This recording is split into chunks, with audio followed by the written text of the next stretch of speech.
two sisters. One afternoon, a routine trip for pizza turned into a parent's worst nightmare. In broad daylight, at a bustling shopping mall, 12-year-old Ashley Sterling and 10-year-old Brittany Sterling vanished without a trace.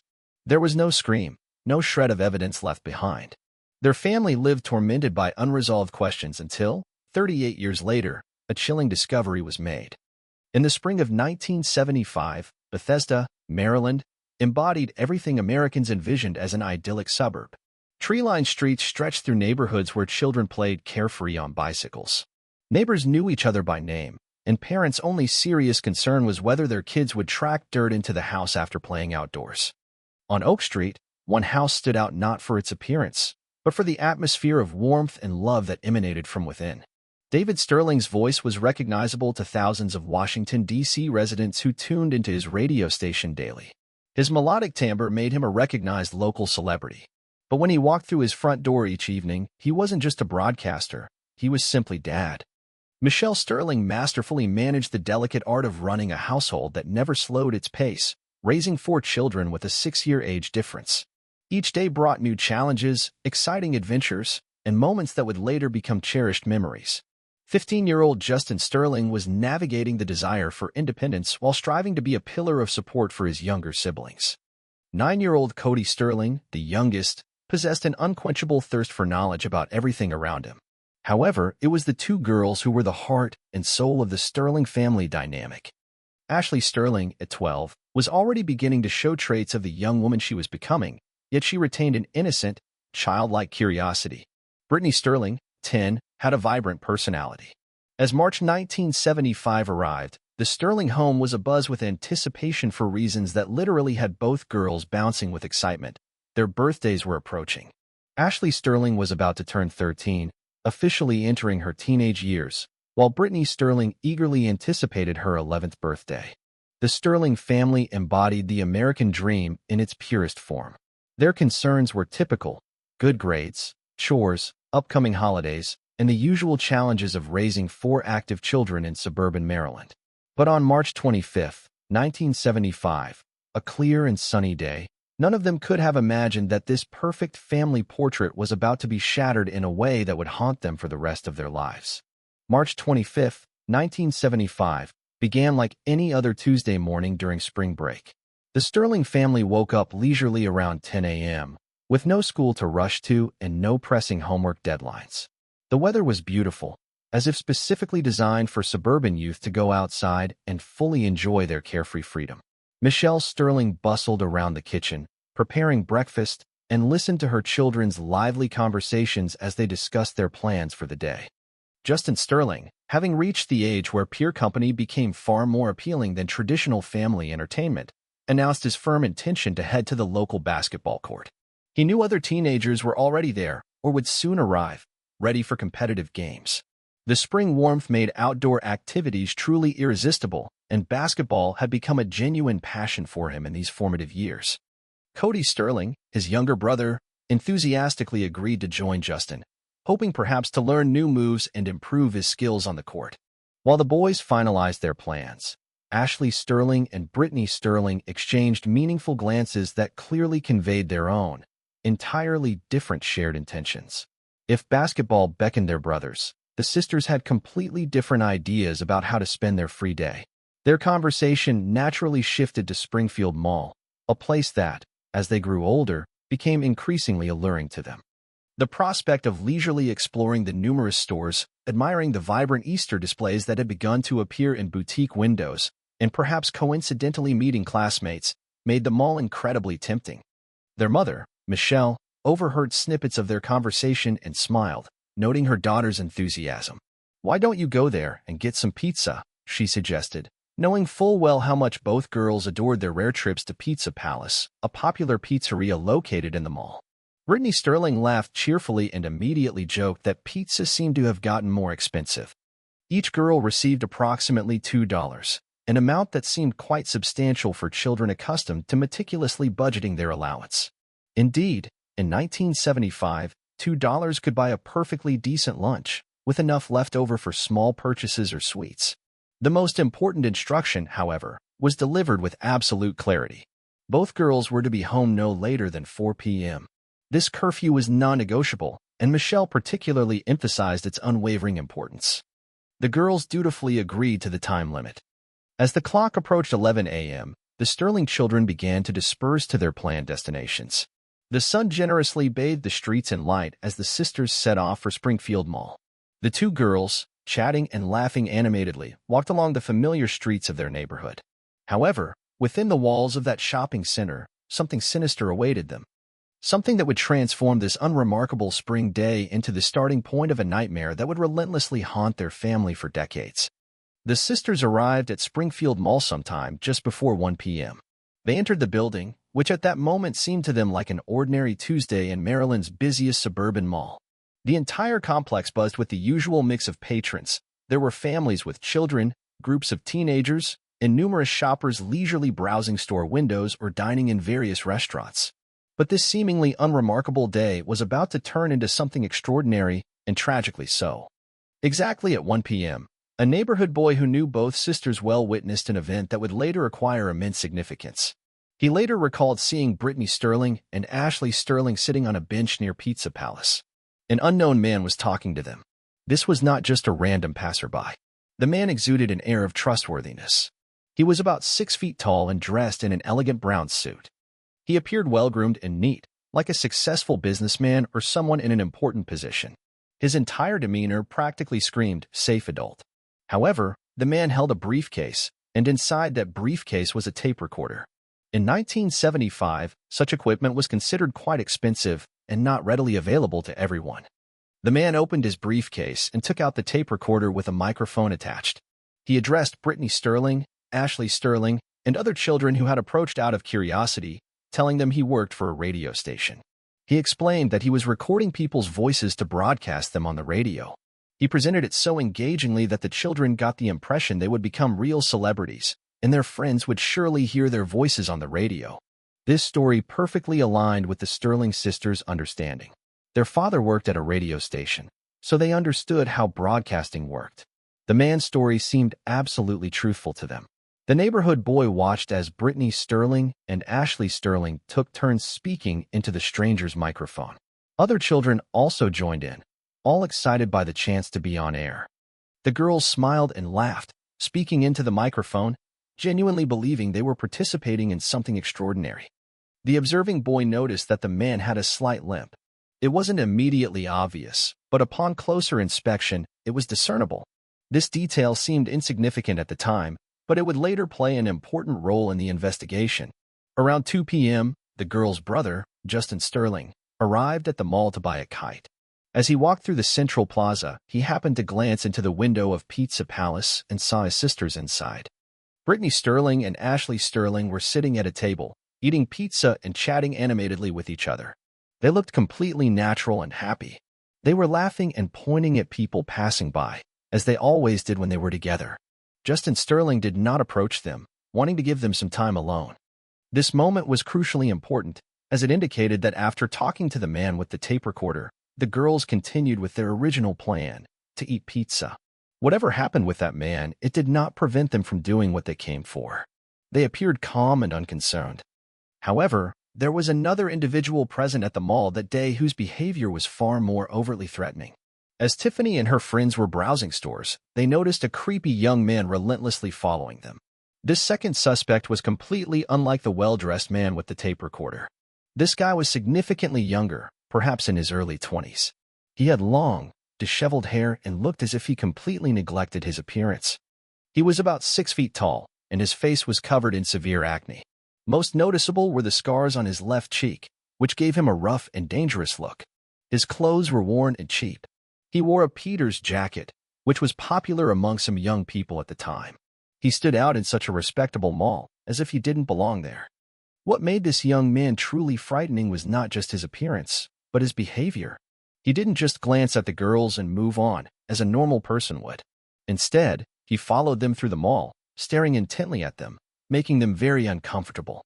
His gaze was not ordinary. It was intense and unsettling, as if he was plotting something. He continued to watch them wherever they went, and he seemed completely unconcerned that he was scaring them. Finally, One of Tiffany's friends became so uncomfortable that she turned around and said to the creepy guy, "Why don't you take our picture? It'll last longer." She was trying to embarrass him and make him leave. Most people would have been mortified and quickly departed after such a remark.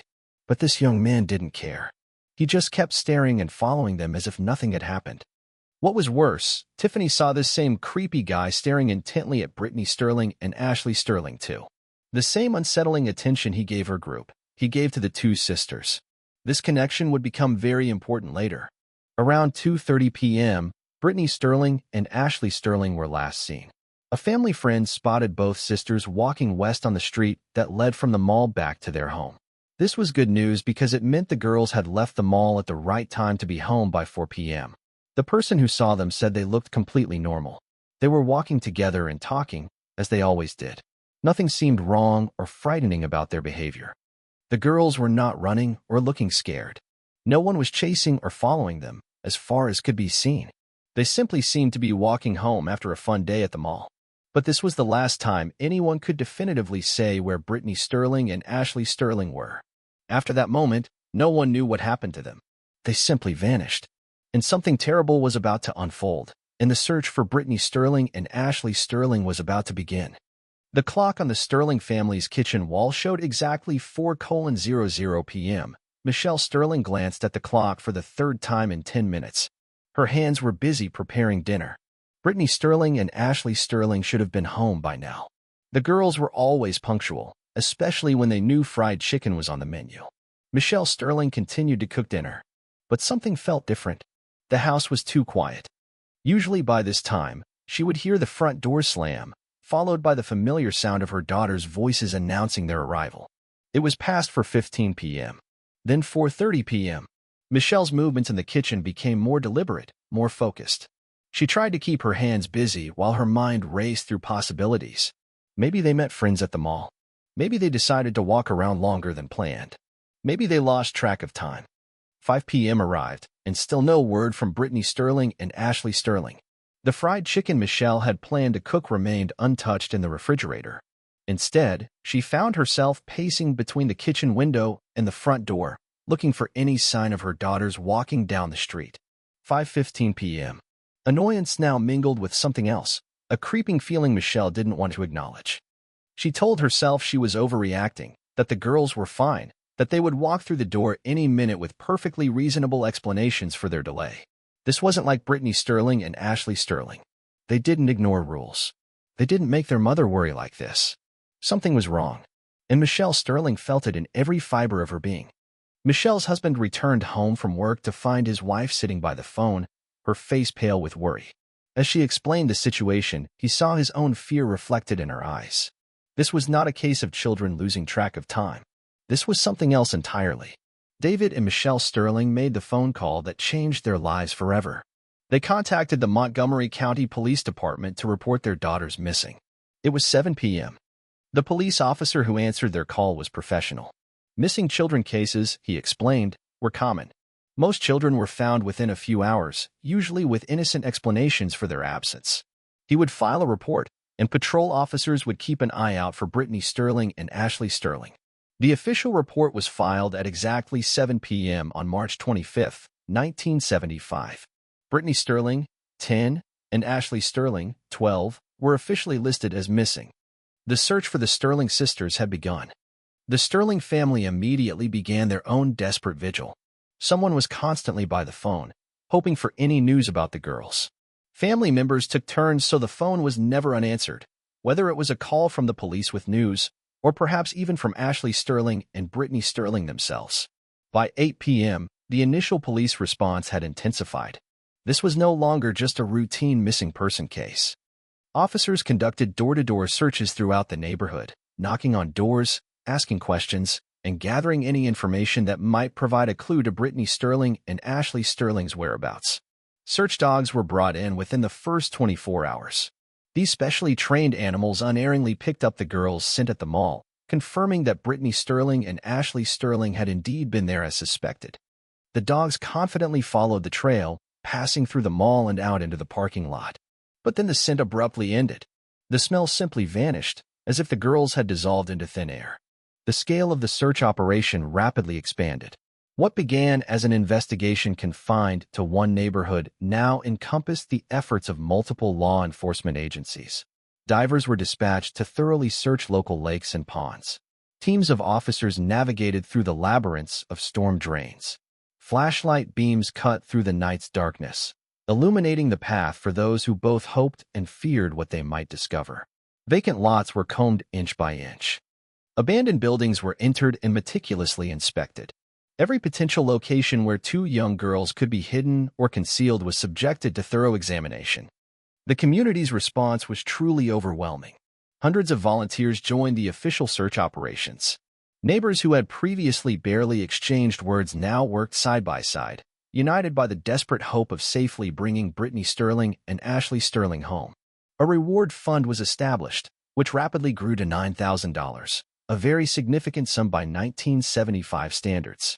Posters with photographs of Brittany Sterling and Ashley Sterling plastered every telephone pole, every storefront, and every public bulletin board.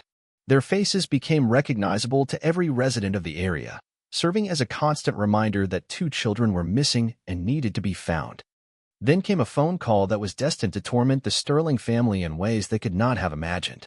On April 4, 1975, 10 days after Brittany Sterling and Ashley Sterling disappeared, the phone rang at the Sterling home. Michelle answered, as she now always did, with a mixture of suppressed hope and chilling dread. The voice on the other end was unfamiliar, deliberately distorted. The caller claimed to have the girls. He demanded $10,000 for their safe return.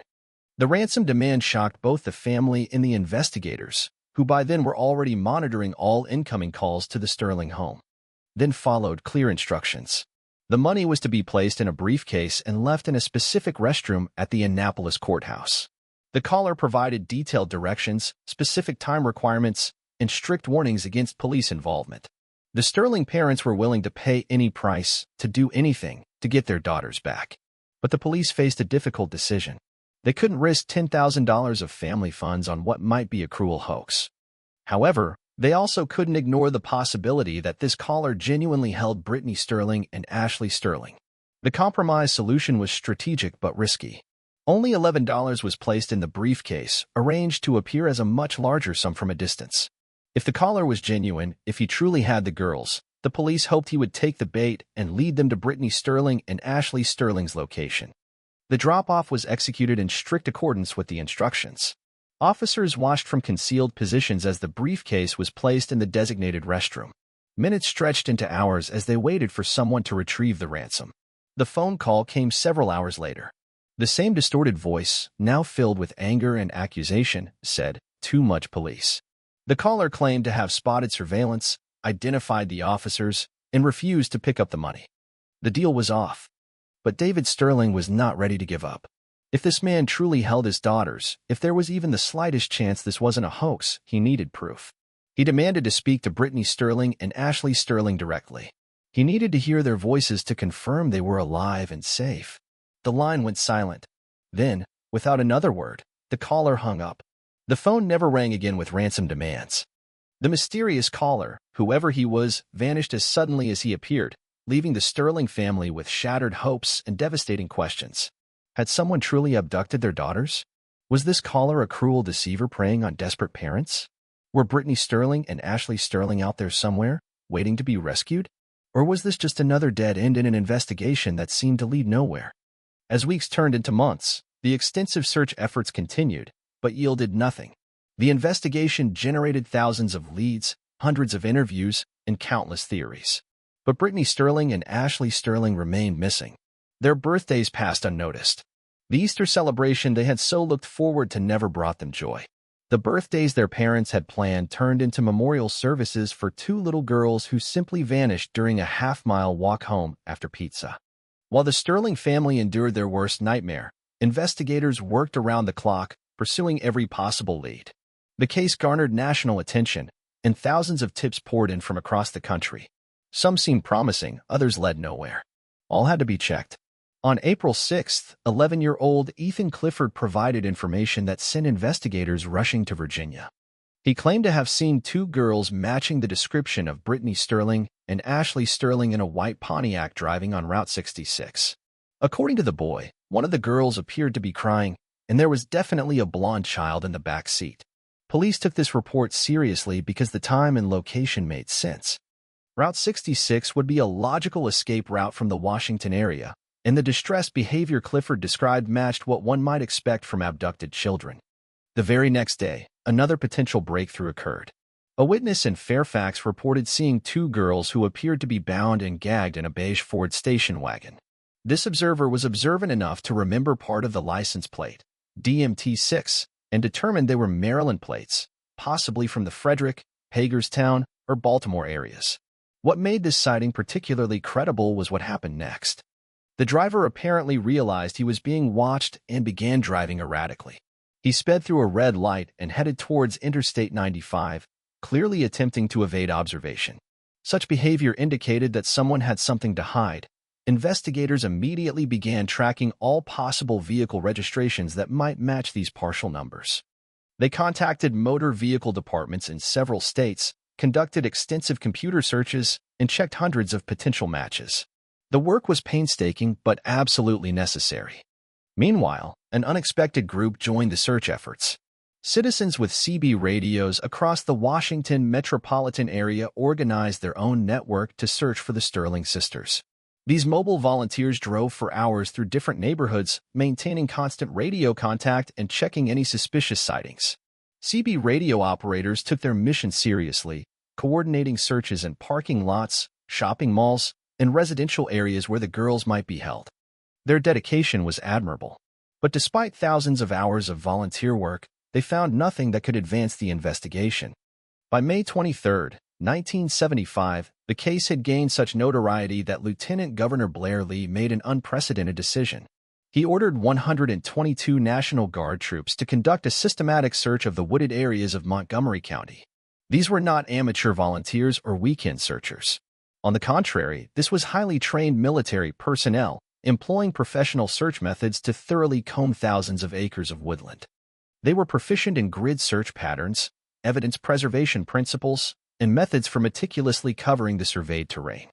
For several days, National Guard units methodically moved through forests, parks, and undeveloped areas throughout the county. They meticulously searched ravines, cleared sections, dense thickets, and any other place where the bodies of the two girls might be hidden. Their equipment included specialized tools designed to detect disturbed soil, as well as metal detectors to find personal items that might have belonged to the missing girls. The absence of any physical evidence became the most frustrating and discouraging aspect of the entire investigation. Without bodies found, without a clearly established crime scene, and without direct witnesses to the abduction itself, investigators had to operate only on theories and probabilities, rather than relying on concrete, irrefutable facts. By the summer of 1975, a harsh and relentless reality began to inexorably catch up with the Sterling family. After months of intense, exhausting searches, countless false leads, and agonizing emotional swings where hope was replaced by deep disappointment, David and Michelle Sterling were forced to accept the terrifying truth they had desperately tried to deny. Their daughters were, in all likelihood, dead. However, this bitter acceptance did not mean they stopped hoping for answers to their questions. The Sterling family never gave up their unquenchable desire to know what truly happened to Brittany Sterling and Ashley Sterling, to understand who abducted them and why, and to achieve justice for the brutal murders of their daughters. But they had to find the strength to learn to live with the devastating reality that their girls would never come home. The police investigation remained officially active, with detectives continuing to meticulously follow up on incoming leads and pursue potential suspects. The well-dressed man with the tape recorder remained their primary focus, as he was the last known person to interact with the Sterling sisters directly before their disappearance. Composite sketches of both the older man and the younger suspect were widely circulated in the media, leading to numerous tips and potential identifications. In 1987, 12 years after the tragic disappearance of the Sterling sisters, investigators believed they might have found their abductor. Arthur Nichols, a convicted pedophile from North Carolina, became a key person of interest in the case. Nichols' criminal history and characteristic methods seemed to align remarkably well with the profile of someone who could have committed the abduction of Brittany Sterling and Ashley Sterling. Nichols had previously been convicted of approaching children using various devices and special equipment to gain their trust. This tactic was strikingly similar to the man with the tape recorder's approach to the Sterling sisters. He actively used metal detectors, cameras, and other curious gadgets to strike up conversations with potential victims, presenting himself as a friendly and trustworthy adult before revealing his true, sinister intentions. Investigators discovered that Nichols had been in Montgomery County during the week following the Sterling sisters' disappearance, which initially appeared to be a very promising lead. His presence in the area during this critical time, combined with his confirmed history of using special equipment to lure children, made him an extremely strong suspect. However, despite conducting an extensive and thorough investigation, detectives were never able to reliably establish Nichols' whereabouts on March 25, 1975. The very day Brittany Sterling and Ashley Sterling vanished without a trace. Without being able to place him at Springfield Mall or prove he had any contact with the Sterling sisters, the case against Nichols ultimately fell apart due to a lack of direct evidence. He remained a person of interest to the investigation but could never be definitively and irrefutably linked to the crime. As for the investigators, at the time, investigators did not yet realize that the most important witness in the case had already come forward, but his testimony was deemed unreliable. On April 1, 1975, just 1 week after the tragic disappearance of the Sterling sisters, 18-year-old Walter Samuel Miller Jr. independently contacted the police, claiming to possess critically important information about the case. Miller told investigators that he had seen the man with the tape recorder forcibly pushing 2 frightened children into a red Camaro in the Springfield Mall parking lot.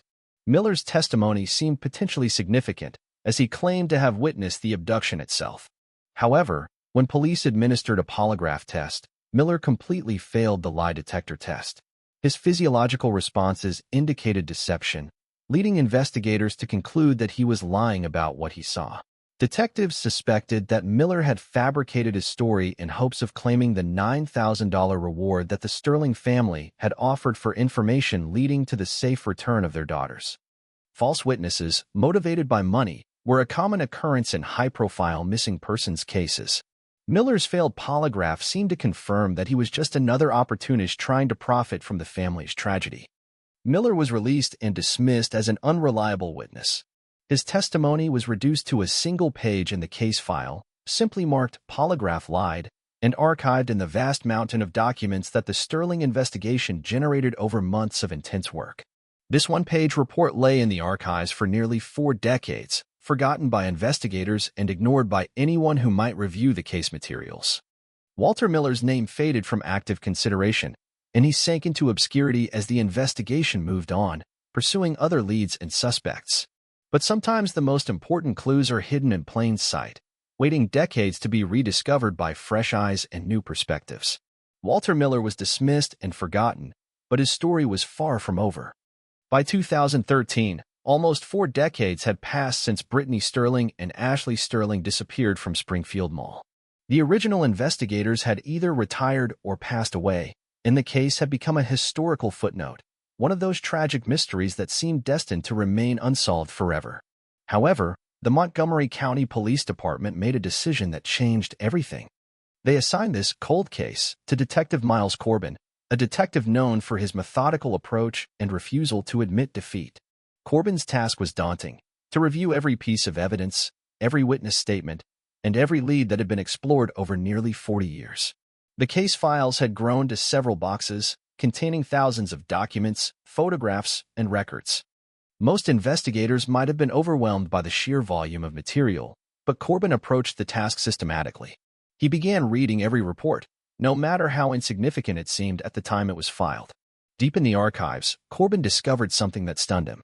Among the hundreds of witness statements from 1975 was a single-page report about 18-year-old Walter Samuel Miller Jr. The report was brief and marked "Polygraph Lied," indicating that investigators in 1975 had dismissed Miller as unreliable. But something about this statement caught Corbin's attention, and he decided to dig deeper. When Corbin found a 1977 photograph of Miller, the resemblance to the composite sketch of the younger suspect was unmistakable. The facial features, hair, and overall appearance matched closely enough to warrant a serious investigation. This discovery prompted Corbin to delve into Miller's background, and what he uncovered was deeply disturbing. Walter Miller was not just a teenager trying to insert himself into a high-profile case for attention or money. He was a career criminal with a history that perfectly matched the profile of someone capable of abducting and harming children. At the time of Corbin's investigation, Miller was serving a 29-year sentence in Delaware for child molestation. His criminal record painted a picture of a dangerous predator with an extensive history of violent and sexual offenses. Charges against Miller included rape, domestic violence, and assault with a knife. He had been convicted of crimes in 3 different states, demonstrating a consistent pattern of violence that had persisted for decades. Particularly relevant to the Sterling case was Miller's documented sexual proclivity for preteen girls. This was not mere speculation but was firmly established based on his numerous convictions and the results of psychological evaluations conducted during various incarcerations. Hamrock also discovered that Miller was an Appalachian native who had grown up in foster care after experiencing severe abuse as a child. Former acquaintances described him as having an extremely volatile temper, capable of explosive rage, especially when challenged or cornered. This background information transformed the failed polygraph in 1975 from a reason to dismiss Miller into a potential red flag that had been overlooked. Career criminals, especially those with an extensive history of deception and manipulation, often possess knowledge of how to beat a lie detector or may fail it for reasons unrelated to the specific questions being asked. On October 16, 2013, Hamrock and his team traveled to Smyrna Correctional Center in Delaware to interview Walter Miller. What transpired during that 8-hour conversation finally began to lift the veil of mystery that had persisted for 38 years. When the detectives entered the interrogation room, Miller's first words were chilling in their casualness. "I know why you're here. You're here about those 2 missing kids." This statement immediately told investigators 2 important things. Miller remembered the Sterling case, despite the decades that had passed, and he seemed to have been expecting this conversation. Most innocent witnesses would not immediately connect a visit from out-of-state detectives to a nearly 40-year-old case unless they had specific knowledge of it. Hamrock decided to test Miller's memory and potential involvement by showing him photographs of Brittany Sterling and Ashley Sterling. The detective's words were carefully chosen for maximum emotional impact. These 2 little girls were never found, and their parents are almost 80 years old now. Miller's response was immediate and specific. He claimed he had indeed been at Springfield Mall on March 25, 1975, and that he had seen a guy putting 2 girls into a car. His account aligned with elements of his original 1975 statement, but now he provided additional details. What distinguished this interrogation from the 1975 polygraph session was the context. Miller was already serving a long prison sentence and had nothing to gain from lying. He wasn't seeking a reward or trying to insert himself into a famous case for attention. He was a convicted criminal talking to detectives who had traveled hundreds of miles specifically to question him about events nearly 4 decades old. As the interrogation progressed, it became clear that Miller possessed knowledge of the case that went beyond what had been publicly reported. He provided details about the plaza, the timing of events, and the circumstances of the girls' disappearance that indicated genuine involvement rather than information gleaned from media reports. For the first time since 1975, investigators felt they were finally talking to someone who had actually been there when Brittany Sterling and Ashley Sterling vanished. After 38 years of silence, someone was finally speaking. After the initial interrogation in October 2013, detectives realized they had stumbled upon something significant. But Walter Miller's story was far from over. Over the next several months, investigators conducted 12 more interrogations of Miller. Each session peeled back new layers of the horrific crime that had remained hidden for decades. Miller's initial strategy appeared to be to provide just enough information to seem cooperative while shifting blame to others. His first major accusation was directed at Kenneth Thompson Sr., a known child trafficker who operated in the Washington area in the 1970s. Miller claimed that Kenneth Thompson Sr. was the one who dragged Brittany Sterling and Ashley Sterling into a red Camaro in the mall parking lot. He provided detailed accounts of how Thompson Sr. forcibly pushed the girls into the vehicle and then sped away. According to Miller, Thompson Sr. was known for his brutality and unpredictability. He described how Thompson Sr. used his car for abductions and then transported victims to remote locations. Miller also claimed that Thompson Sr. was connected to other child-related crimes in the area. These claims were specific enough for investigators to begin checking them. police immediately launched an investigation into Kenneth Thompson Sr. They discovered that Thompson Sr. was indeed a known child trafficker who had operated in the Washington area in the 1970s. His criminal history included child-related offenses, making him a potentially suitable suspect. However, when Thompson Sr. was interrogated and submitted to a polygraph test, he passed it successfully. His physiological responses did not indicate deception when questioned about his involvement in the Sterling sisters' disappearance. This, combined with the lack of any other physical evidence linking him to the case, led to Kenneth Thompson Sr. being ruled out as a suspect. Despite Thompson Sr. being ruled out, Miller continued to cooperate, but now his accusations shifted to another individual. He named it James, who he claimed was involved in the abduction. Miller asserted that James was the one who actually dragged the girls into the car, but this time the vehicle was described as a beige Ford station wagon. This description matched the testimony of another witness who had seen two bound girls in a beige station wagon. Miller also indicated a specific location where James allegedly took the girls. Investigators thoroughly checked this new version as well. They identified James and conducted an interrogation with him. However, as with Thompson Sr., James also successfully passed a polygraph test, and no other evidence was found linking him to the Sterling sisters' disappearance. As a result, this suspect was also excluded from the investigation. Detectives began to realize that Miller might be trying to manipulate them by providing plausible but false leads. At this point, the detectives changed their tactics. They decided to pressure Miller using the results of his own failed polygraph from 1975. They reminded him that he had failed the lie detector test when he claimed to be merely a witness to the abduction. This meant he was either lying about what he saw or was involved in the crime far more deeply than he admitted. The detectives directly told Miller that they knew he was lying and that they had evidence of his deception. Under this pressure, Miller finally broke. He confessed that he himself was involved in the abduction of Brittany Sterling and Ashley Sterling. His story changed radically. He stated that it was he, Walter Miller, who was the young man with acne and scars on his face whom Tiffany had seen following the girls in the mall. He also admitted that he was the one who dragged the girls into the car. He described how he forcibly pushed them into a red Camaro that belonged to his friend. This was a shocking confession that corroborated Tiffany's testimony and matched Miller's original description of the car in 1975. Miller continued his chilling narrative, describing how he drove the girls to a remote wooded area in Montgomery County.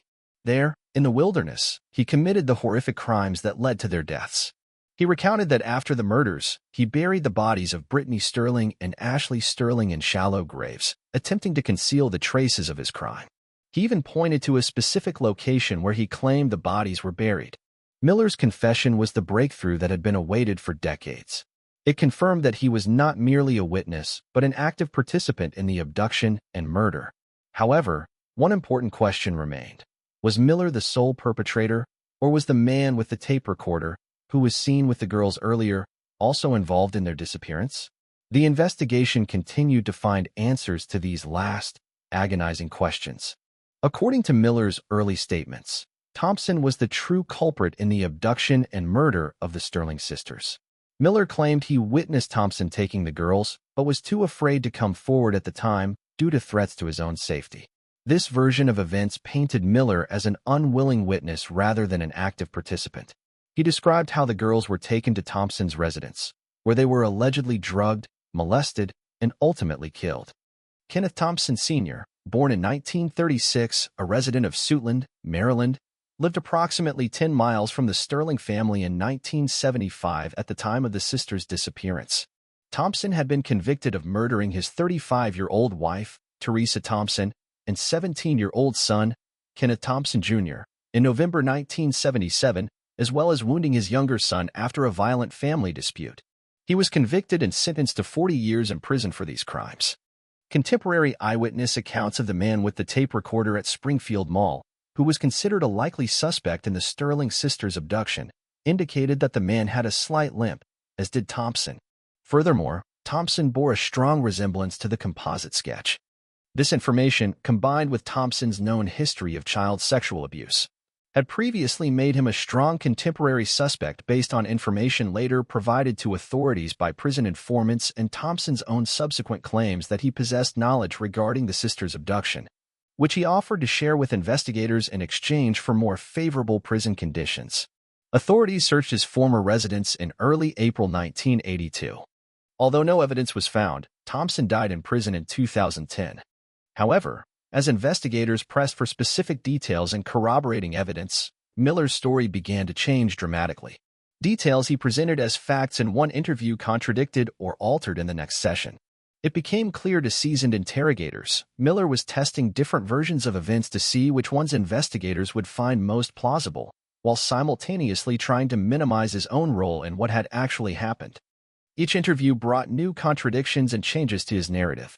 Sometimes he claimed to be merely a witness. Other times, he admitted to limited involvement, and occasionally he would approach a full confession before retreating and revising his story again. By July 2014, after months of interrogations and confrontations with inconsistencies in his various accounts, Miller finally began to reveal what investigators believed was closer to the truth. In this version, Miller admitted that the Sterling sisters were taken to a location controlled by his own family members, specifically his father, Walter Miller Sr., and his uncle, Ronald Allen Spencer. The setting he described was far more sinister than his previous accounts involving Kenneth Thompson. According to Miller's statements in July 2014, the girls were held in a concrete basement, accessible only through a single, padlocked entrance. This detail later proved crucial when investigators began searching for physical evidence. Miller claimed to have witnessed the sexual assault of Brittany Sterling and Ashley Sterling by his father and uncle in this basement. His account described prolonged torture and attacks that continued for an unspecified period. Most importantly, Miller admitted that he never saw the children alive again after the incident in the basement. Although he continued to deny direct involvement in their murders, he admitted his presence after the fact and that he was forced to help dispose of the evidence. This confession represented a stark shift from his earlier claims of being merely a witness to others' crimes. He was now admitting his presence during the abuse itself and participation in the cover-up of the murders. This was a pivotal shift in his testimony, transforming him from a passive observer to an active accomplice in both the brutal acts and the subsequent concealment of evidence. Investigators finally had enough information to proceed with a search for physical evidence that could corroborate Miller's evolving, increasingly candid confessions. In September 2014, they secured search warrants for the former residence of his uncle, Ronald Allen Spencer, in Rockville, Maryland. What they managed to discover in that basement surpassed even the most optimistic expectations for finding evidence in such a long, cold, and seemingly hopeless case. The layout of the basement perfectly matched Miller's detailed descriptions, including the single entrance and the distinctive concrete structure he had so accurately recalled. More importantly, meticulous forensic examination revealed extensive bloodstains scattered throughout the basement. Blood spatter was found not only on the floor but also on the walls and even the ceiling, unequivocally indicating that extreme, monstrous violence had occurred in that space. Forensic analysis confirmed the human origin of the blood, although decades of degradation unfortunately prevented DNA analysis for genetic identification. However, the quantity and distribution pattern of the bloodstains fully corresponded to Miller's accounts of prolonged violence and abuse. The discovery of these traces in the basement was the first physical evidence found by investigators in nearly 40 years that directly corroborated witness testimony about the tragic fate of the Sterling sisters. However, the most disturbing and shocking revelations were yet to come. Miller's confessions eventually went beyond describing the abuse and murder, moving to a detailed account of how the bodies were disposed of, leading investigators to a remote, secluded location in the Appalachian Mountains in Virginia. Mount Mitchell in Bedford County, Virginia, turned out to be a family property that had been used by the Miller clan for decades. According to Walter Miller, this isolated spot served as the final, sinister resting place for Brittany Sterling and Ashley Sterling. Miller described how the bodies were brought to Mount Mitchell in heavy duffel bags and ultimately destroyed in a fire that burned continuously for several days. His cousin, Jason Foster, had kept silent for decades about what he saw.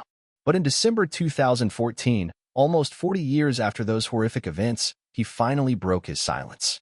He told detectives that one day in 1975, his cousin, Walter Miller, unexpectedly appeared at the family property on Mount Mitchell. Miller was not alone. In his car were two large, Army-style duffel bags. Each bag was stained with something dark and red, which was deeply unsettling. When Foster approached, his first reaction was the unbearable smell. It was thick, putrid, reminiscent of decomposing flesh. Miller said nothing about what was inside the bags. Foster, in turn, did not ask questions, gripped by a vague premonition. He recalled that the bags were thrown into a fire that burned continuously for several days, and that neighbors complained about a distinctive, terrible smell, which one of them described as like you yourself were burning. But what Foster didn't know then, or didn't want to admit, was that those bags might have contained the remains of two little girls, Brittany Sterling and Ashley Sterling. Foster's story was not the only one pointing to Miller. His sister, Melissa Bennett, also distinctly remembered that visit.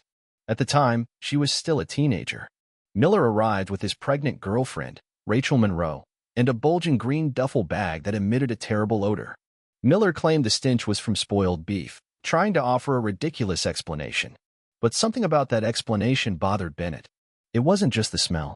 It was what happened next. Miller asked her to help wash some bags of clothes. When she saw that the clothes were soaked in blood, she, horrified, flatly refused. When investigators began excavations in the areas of Mount Mitchell that Miller indicated, they discovered degraded bone fragments, a human tooth, charred wire resembling eyeglass frames, and beaded jewelry consistent with items the Sterling sisters might have worn. These findings became irrefutable physical confirmation of Miller's horrifying confessions. Although none of these items could be definitively linked to Brittany Sterling and Ashley Sterling through DNA or other forensic methods due to their degraded state, the totality of the evidence painted a terrifying picture of what happened to the two girls. After decades of mystery, the pieces were finally coming together. The terrible truth was emerging from the Virginia mountains, revealing a crime that was even more brutal and calculated than investigators had initially suspected. Armed with Walter Miller's confessions, physical evidence from the Rockville basement, and corroborating family testimonies, prosecutors were finally ready to seek justice for Brittany Sterling and Ashley Sterling. In July 2015, exactly 40 years and 4 months after the girls' disappearance, Walter Samuel Miller Jr. was indicted on 2 counts of first-degree murder. The charges also included allegations that the murders were committed in the course of sexual assault and child pornography production. The indictment marked a historic moment in American criminal justice. If the case went to trial and resulted in a conviction, it would be the longest time span between a murder and a conviction without bodies found in United States history. Prosecutors also named Ronald Allen Spencer, Walter's uncle, as a person of interest in the case. However, they determined that while evidence pointed to his involvement, there was insufficient evidence to bring charges against him that would lead to a conviction. The scale of the investigation that led to the indictment was staggering. Detectives worked over 16,000 hours, executed 50 search warrants, and conducted over 100 interrogations across multiple states. This was not merely a cold case review. It was one of the most extensive criminal investigations in Maryland history, spanning multiple jurisdictions and requiring coordination among numerous law enforcement agencies. As the case approached trial, Walter Miller faced a crucial choice. At 60 years old, already serving a lengthy sentence for child molestation, he faced the possibility of life imprisonment or even the death penalty if convicted of murder. On September 12, 2017, 42 years and 5 months after Brittany Sterling and Ashley Sterling disappeared from Springfield Mall, Walter Miller appeared in Bedford County Court, Virginia, to enter his plea. In a packed courtroom, with members of the Sterling family present who had waited decades for this moment, Miller officially pleaded guilty to 2 counts of first-degree murder. However, even at the moment of legal accountability, Miller continued to minimize his role in the crimes. While admitting involvement in the girls' abduction, he continued to deny personally committing the sexual assault or murder. According to his plea agreement, Miller was to serve 2 concurrent 48-year sentences, effectively guaranteeing that he would spend the remainder of his life in prison. Given his age and the length of the sentences, he could potentially become eligible for parole in his early 80s. However, legal experts described his chances of release as extremely slim. The sentencing hearing was emotionally charged, with David and Michelle Sterling present in the courtroom. At 77 years old, the parents had finally lived to see someone held accountable for their daughters' deaths. Although the moment was bittersweet, given the decades of suffering they had endured throughout the process, Miller remained largely silent, speaking only when required to enter his plea. He offered no apologies to the Sterling family and provided no additional details about the crimes beyond what he had already revealed during his interrogations. The judge's acceptance of the plea agreement meant that many questions in the case would forever remain unanswered. Without a trial, the full extent of the conspiracy, the identity of other potential participants, and the complete timeline of events would never be fully explored in a public forum. In January 2025, Walter Miller was transferred from the Delaware Correctional System to Virginia to serve his murder sentences.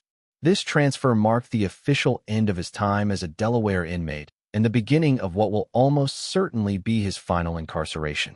The conviction brought some degree of closure to one of America's longest-running missing children cases.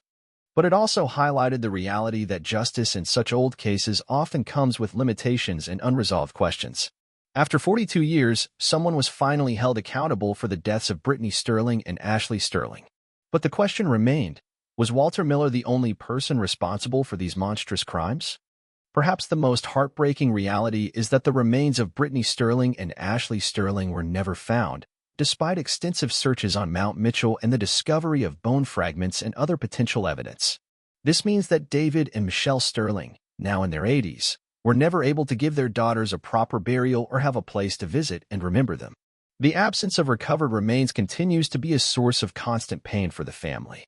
Another significant unresolved aspect of the case concerns Ronald Allen Spencer, Walter's uncle, who was named a person of interest but never charged. According to Walter's confessions, Ronald played a central role in the abuse and murder of the girls. However, insufficient evidence prevented prosecutors from bringing charges against him. The question of whether Ronald Allen Spencer should have faced trial alongside his nephew remains a contentious point in the case. Some investigators believe there was enough evidence for prosecution, while others argue that the decision not to charge was appropriate given the limitations of the available evidence. Members of the Miller clan have suggested that the conspiracy to cover up the murders extended far beyond just Walter and Ronald. Jeremy Foster, a cousin, has made public statements indicating his belief that more people were involved and that there was a family conspiracy to conceal. These claims suggest that the Sterling sisters' murders may have involved a wider network of family members and accomplices who helped hide the crimes for decades.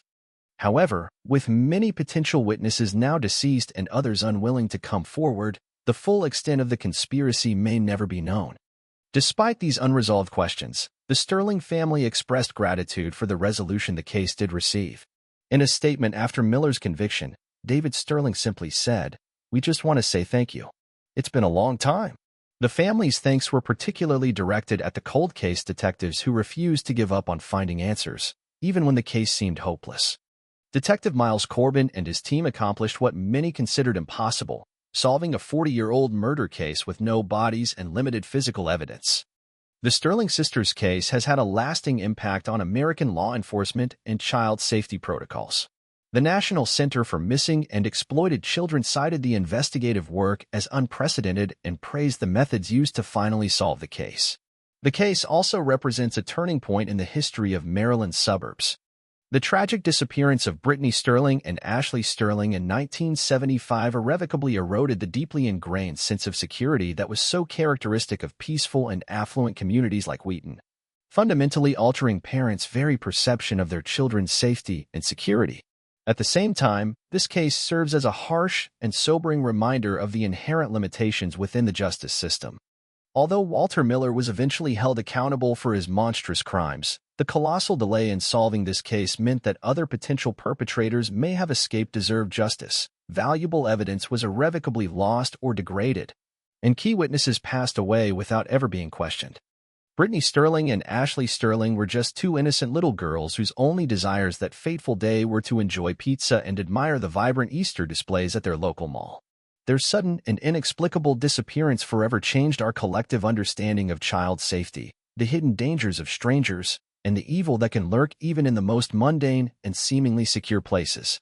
The Sterling sisters case serves as a powerful reminder that behind every unsolved mystery are real families eagerly awaiting answers, and that the relentless passage of time should never serve as an excuse to cease the tireless pursuit of truth.